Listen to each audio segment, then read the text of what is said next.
ആകാശവാണി.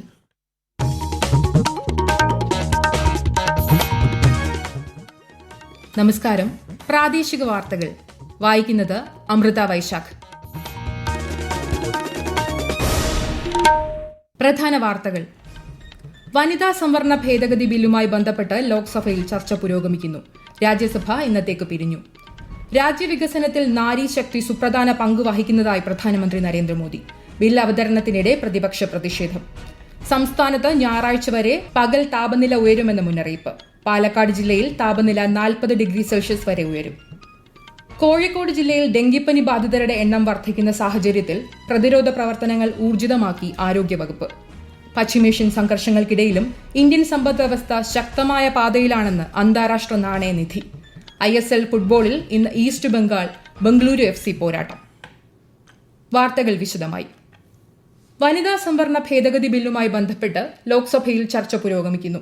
ലോക്സഭയിലും സംസ്ഥാന നിയമസഭകളിലും സ്ത്രീകൾക്ക് 33% സംവരണം കൊണ്ടുവരുന്നതിനുള്ള 3 ബില്ലുകൾ ഇന്ന് ലോക്സഭയിൽ അവതരിപ്പിച്ചു. ഭരണഘടന 131 ഭേദഗതി ബിൽ, ഡീലിമിറ്റേഷൻ ബിൽ എന്നിവ കേന്ദ്രമന്ത്രി അർജുൻ മേഘ്വാളും കേന്ദ്രഭരണ പ്രദേശ നിയമ ഭേദഗതി ബിൽ കേന്ദ്ര ആഭ്യന്തരമന്ത്രി അമിത്ഷായുമാണ് സഭയിൽ അവതരിപ്പിച്ചത്. സ്ത്രീകൾക്ക് രാഷ്ട്രീയ നീതി ഉറപ്പാക്കുന്നതിനുള്ള ചരിത്ര ബില്ലായിരിക്കും ഇതെന്ന് ശ്രീ അർജുൻ മേഘ്വാൾ പറഞ്ഞു. ബിൽ അവതരണത്തിനിടെ പ്രതിപക്ഷാംഗങ്ങൾ പ്രതിഷേധിച്ചു. രാജ്യത്തിന്റെ ഫെഡറൽ ഘടനയെ ഈ ബില്ലുകൾ ദുർബലപ്പെടുത്തുന്നുവെന്ന് കോൺഗ്രസ് അംഗം KC വേണുഗോപാൽ ആരോപിച്ചു. ബിൽ പാസാക്കുന്നതിന് 3 ദിവസമാണ് പാർലമെന്റിന്റെ പ്രത്യേക സമ്മേളനം ചേരുന്നത്. അതേസമയം രാജ്യസഭയിൽ 10ഓളം അംഗങ്ങളുടെ സത്യപ്രതിജ്ഞയ്ക്ക് ശേഷം സഭ ഇന്നത്തേക്ക് പിരിഞ്ഞു.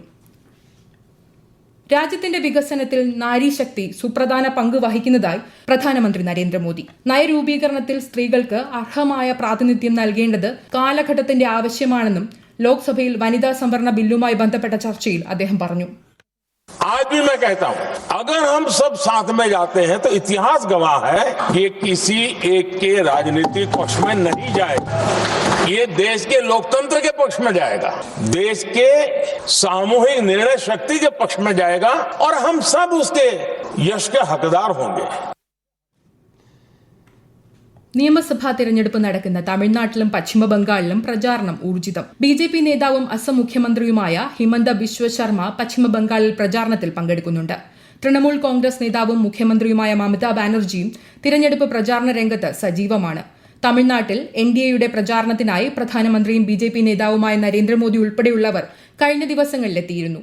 തമിഴ്നാട് മുഖ്യമന്ത്രിയും DMK നേതാവുമായ MK സ്റ്റാലിൻ സേലം ജില്ലയിലാണ് പ്രചാരണം നടത്തിയത്. ഇരു സംസ്ഥാനങ്ങളിലും ഈ മാസം 23-നാണ് വോട്ടെടുപ്പ്. പശ്ചിമബംഗാളിൽ 2ാം ഘട്ട പോളിംഗ് 29-ന് നടക്കും. സംസ്ഥാനത്ത് ഇന്നു മുതൽ ഞായറാഴ്ച വരെ പകൽ താപനില ഉയരുമെന്ന് മുന്നറിയിപ്പ്. പാലക്കാട് ജില്ലയിൽ താപനില 40 ഡിഗ്രി വരെയും, കൊല്ലം ജില്ലയിൽ ഉയർന്ന താപനില 39 ഡിഗ്രി സെൽഷ്യസ് വരെയും, കോട്ടയം ജില്ലയിൽ 38 ഡിഗ്രി സെൽഷ്യസ് വരെയും ഉയരാൻ സാധ്യതയുണ്ട്. തിരുവനന്തപുരം, പത്തനംതിട്ട, ആലപ്പുഴ, എറണാകുളം, തൃശൂർ, മലപ്പുറം, കോഴിക്കോട്, കണ്ണൂർ, കാസർഗോഡ് ജില്ലകളിൽ 37 ഡിഗ്രി സെൽഷ്യസ് വരെ ഉയർന്ന താപനില രേഖപ്പെടുത്തുമെന്നും കേന്ദ്ര കാലാവസ്ഥാ വകുപ്പ് അറിയിച്ചു. കൊല്ലം ജില്ലയിൽ ഉയർന്ന താപനിലയും ഈർപ്പമുള്ള വായുവും കാരണം ചൂടും അസ്വസ്ഥതയും അനുഭവപ്പെടുന്നതിന് സാധ്യതയുണ്ട്. ഈ സാഹചര്യത്തിൽ പൊതുജനങ്ങൾ പരമാവധി മുൻകരുതലുകൾ സ്വീകരിക്കണമെന്ന് ജില്ലാ ദുരന്ത നിവാരണ അതോറിറ്റി അധ്യക്ഷൻ കൂടിയായ ജില്ലാ കളക്ടർ അറിയിച്ചു. ഉയർന്ന ചൂട്, സൂര്യാഘാതം, സൂര്യതപം, നിർജ്ജലീകരണം തുടങ്ങി നിരവധി ഗുരുതരമായ ആരോഗ്യ പ്രശ്നങ്ങൾക്ക് കാരണമാകും. തീപിടുത്തങ്ങൾ വർദ്ധിക്കാനും വ്യാപിക്കാനുമുള്ള സാധ്യത കൂടുതലായതിനാൽ മാർക്കറ്റുകളിലും മറ്റ് ഫയർ ഓഡിറ്റിംഗ് നടത്താൻ കളക്ടർ നിർദ്ദേശം നൽകി. കാസർഗോഡ് കാഞ്ഞങ്ങാട് 13 വയസ്സുകാരന് സൂര്യാഘാതമേറ്റു. സാരമായ പൊള്ളലേറ്റ കുട്ടിയെ ആശുപത്രിയിൽ പ്രവേശിപ്പിച്ചു. മുഹമ്മദ് ജുബൈറിനാണ് സൂര്യാഘാതമേറ്റത്. സ്കൂൾ ഗ്രൗണ്ടിൽ കൂട്ടുകാർക്കൊപ്പം കളിക്കുന്നതിനിടെയായിരുന്നു സംഭവം. വയനാട്ടിൽ കനത്ത ചൂട് വർദ്ധിച്ചതോടെ ക്ഷീര കർഷകരും കടുത്ത പ്രതിസന്ധിയിൽ. ആവശ്യത്തിന് തീറ്റപ്പുല്ലില്ലാത്തതും ഉൽപാദന ചെലവ് ആനുപാതികമായി വില ലഭിക്കാത്തതും ക്ഷീരകർഷകർ ഈ മേഖലയിൽ നിന്നും പിന്മാറാൻ കാരണമായി. കൂടുതൽ വിവരങ്ങളുമായി ആകാശവാണി വയനാട് ജില്ലാ പ്രതിനിധി അരുൺ വിൻസെന്റ്. കനത്ത ചൂടിൽ വയനാട്ടിലെ ക്ഷീരമേഖലയും പ്രതിസന്ധിയിൽ. പ്രാദേശിക ക്ഷീരസംഘങ്ങളിൽ പാലളവ് ദിനംപ്രതി കുറയുകയാണ്. ഗ്രാമങ്ങളിലെ സംഭരണ കേന്ദ്രങ്ങൾ പലതും പൂട്ടിപ്പോയി. മറ്റിടങ്ങളിൽ നിന്നും പാൽ കൊണ്ടുവന്നാണ് ഇത്തരം സ്ഥലങ്ങളിൽ പാൽ വിതരണം നടത്തുന്നത്. ജില്ലയിൽ ഏറ്റവും അധികം പാൽ ഉൽപ്പാദിപ്പിച്ചിരുന്ന പുൽപ്പള്ളിയിലെ ക്ഷീരമേഖലയും കടുത്ത പ്രതിസന്ധിയിലാണ്. പശുക്കൾക്ക് കൊടുക്കാൻ പച്ചപ്പുല്ല് കിട്ടാത്ത അവസ്ഥ. കർണാടകയിൽ നിന്ന് കൊണ്ടുവരുന്ന ചോളത്തണ്ടാണ് മുഖ്യ ആശ്രയം. ഉൽപാദന ചെലവിന് ആനുപാതികമായി വരുമാനം ലഭിക്കാത്തതും ക്ഷീര കർഷകരെ പ്രതിസന്ധിയിലാക്കി.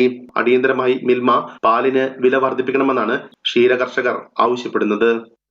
കണ്ണൂർ അഞ്ചരക്കണ്ടി ഡെന്റൽ കോളേജ് വിദ്യാർത്ഥി നിതിൻ രാജിന്റെ മരണവുമായി ബന്ധപ്പെട്ട് ആരോഗ്യ സർവകലാശാല അധികൃതർ കോളേജിൽ നേരിട്ടെത്തി തെളിവെടുപ്പ് നടത്തും.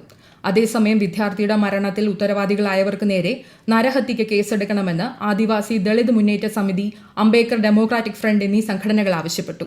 നിതിൻ രാജിന്റെ മരണത്തിന് ഉത്തരവാദികളായവരെ അറസ്റ്റ് ചെയ്യണമെന്നാവശ്യപ്പെട്ട് കണ്ണൂർ സിറ്റി പോലീസ് കമ്മീഷണർ ഓഫീസിലേക്ക് യൂത്ത് ലീഗ് പ്രവർത്തകർ നടത്തിയ മാർച്ചിൽ സംഘർഷം. ഈ വാർത്തകൾ ആകാശവാണിയിൽ നിന്ന്. ആകാശവാണി വാർത്തകളും വാർത്താധിഷ്ഠിത പരിപാടികളും all India radio news Thiruvananthapuram YouTube ചാനലിലും all India radio news Thiruvananthapuram Facebook പേജിലും AR News_ തിരുവനന്തപുരം ഇൻസ്റ്റഗ്രാം അക്കൌണ്ടിലും AR News_TVM X ഹാൻഡിലും ലഭ്യമാണ്.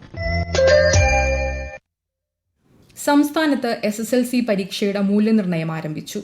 3 ഘട്ടമായാണ് മൂല്യനിർണ്ണയം. ആദ്യഘട്ടം മറ്റന്നാൾ വരെയും, രണ്ടാം ഘട്ടം ഈ മാസം 20 മുതൽ 25 വരെയും, മൂന്നാം ഘട്ടം ഈ മാസം 27 മുതൽ മെയ് 2 വരെയുമാണ് നടക്കുന്നത്. കോഴിക്കോട് ജില്ലയിൽ ഡെങ്കിപ്പനി ബാധിതരുടെ എണ്ണം വർദ്ധിക്കുന്ന സാഹചര്യത്തിൽ കൊതുകിന്റെ ഉറവിട നശീകരണ പ്രവർത്തനങ്ങൾ ഊർജിതമാക്കണമെന്ന് ജില്ലാ മെഡിക്കൽ ഓഫീസർ. ഇടവിട്ടുള്ള വേനൽമഴ കൊതുക് പെരുകുന്നതിനുള്ള സാഹചര്യമൊരുക്കും. ആഴ്ചയിലൊരിക്കൽ വീടുകളിൽ കൊതുകിന്റെ ഉറവിട നശീകരണം നടത്തിയാൽ മാത്രമേ ഡെങ്കിപ്പനി പ്രതിരോധം സാധ്യമാകൂ എന്നും DMO അറിയിച്ചു. ചേർത്തല, അമ്പലപ്പുഴ താലൂക്കുകളിലെ കർഷകർക്ക് മകരക്കൊയ്ത്ത് കഴിഞ്ഞ പാടശേഖരങ്ങളിൽ ഇടവിളയായി പച്ചക്കറി കൃഷി ചെയ്യുന്ന പതിവുണ്ട്. ഇത്തവണ വിഷുക്കാലത്ത് മികച്ച വിളവാണ് ലഭിച്ചത്. ആകാശവാണി ആലപ്പുഴ ജില്ലാ പ്രതിനിധി R. രവികുമാർ തയ്യാറാക്കിയ റിപ്പോർട്ട്. ചേർത്തല, അമ്പലപ്പുഴ താലൂക്കുകളിലെ കർഷകർ വെള്ളരി, മത്തൻ, ഇളവൻ, പയർ, പടവലം, പീച്ചിൽ തുടങ്ങിയ പച്ചക്കറികളാണ് ജൈവവളം മാത്രം ഉപയോഗിച്ച് ജൈവ രീതിയിൽ കൃഷി ചെയ്യുന്നത്. അതിനാൽ ആവശ്യക്കാർ ഏറെയുണ്ട്. ആലപ്പുഴയ്ക്ക് പുറമെ എറണാകുളം, കോട്ടയം, കൊല്ലം, തിരുവനന്തപുരം ജില്ലകളിൽ നിന്നുവരെ പച്ചക്കറി വിൽപ്പനക്കാർ ഈ നാടൻ പച്ചക്കറി തേടിയെത്തുന്നു. ഇത്തവണ മികച്ച വിളവാണ് കർഷകർക്ക് ലഭിച്ചത്.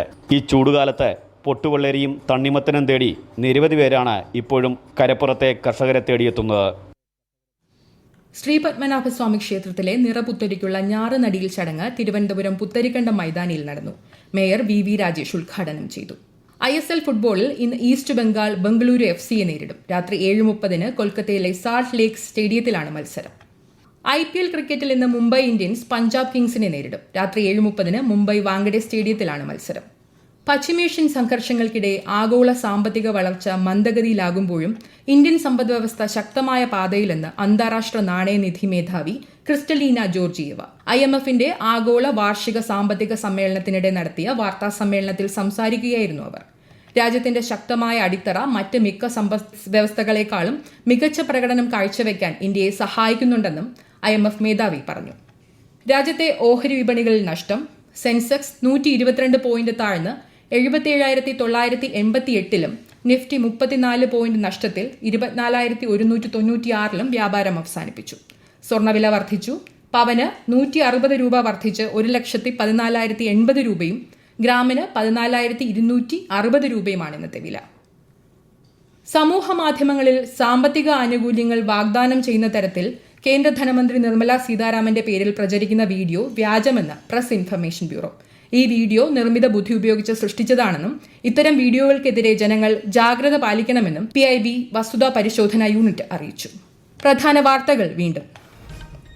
വനിതാ സംവരണ ഭേദഗതി ബില്ലുമായി ബന്ധപ്പെട്ട് ലോക്സഭയിൽ ചർച്ച പുരോഗമിക്കുന്നു. രാജ്യസഭ ഇന്നത്തേക്ക് പിരിഞ്ഞു. രാജ്യവികസനത്തിൽ നാരീശക്തി സുപ്രധാന പങ്ക് വഹിക്കുന്നതായി പ്രധാനമന്ത്രി നരേന്ദ്രമോദി.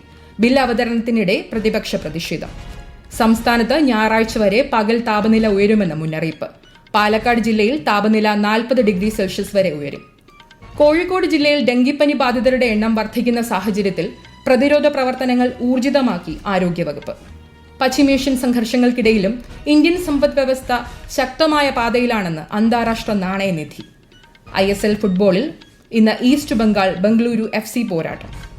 പ്രാദേശിക വാർത്തകൾ കഴിഞ്ഞു. അടുത്ത വാർത്താ പ്രക്ഷേപണം രാത്രി 7:25.